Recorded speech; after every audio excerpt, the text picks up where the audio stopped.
Life before the diagnosis, I worked full-time, just enjoyed the family, pretty much just a normal life like everyone else. Hobbies, golf, fishing, martial arts. Here I was working out with Taekwondo, and I was going to be in a tournament and in just a few more weeks down at Indy. And but what I didn't realize is that I was actually getting in shape for the fight of my life, which had nothing to do with martial arts. Dan had been sick for ever since getting kicked in the side. He had been off and on sick, and that was October 2009.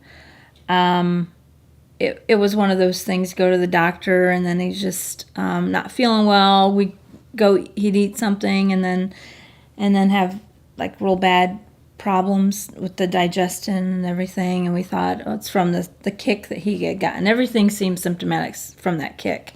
So that led us to the doctor. It's acid reflux. That led us to 2 weeks later, he's still having problems. That's when we started all the endoscopic procedures. Eventually said, everything's coming back benign, but there's something there that we just think that it would be in your best interest to have the Whipple surgery. And that's the surgery of hope. That's the best thing you can have if you are diagnosed with pancreatic cancer, is be able to have the Whipple surgery. They go in and remove part of the stomach, part of the duodenum, remove the gallbladder, part of the pancreas, and I believe part of the colon. And then they replumb all that back together. We really felt like we didn't have a choice. And knowing what I know now, I realized that there is no choice. You have to go and get the surgery and recover from that. So then we go down to Indy, and that's when he had the surgery. So the surgery was to be 8 to 9 hours, like I said, but he after about 3, I think it was about 3 hours, maybe 4, if that. The nurse called us, and we were all called. The family was there. Found out after they opened me up that everyone missed it on the CT scans, which it's not uncommon to miss it on a CT scan.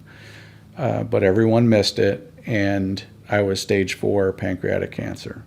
So they did a few things to help me along the way, but that was it. They didn't complete the Whipple surgery. The surgeon tells me that Dan's in recovery, and they're finishing up. They're going to wheel him into recovery, and then he's going to come back in like 20 minutes, and I'm going to go tell him what they found. When I found out, it was surreal. Pancreatic cancer, knowing how deadly it is, and then being told that I have 3 to 6 months to live, that part it took a while to sink in. I didn't want to believe it. And the competitive part of me, I knew that I was going to beat whatever odds they gave me.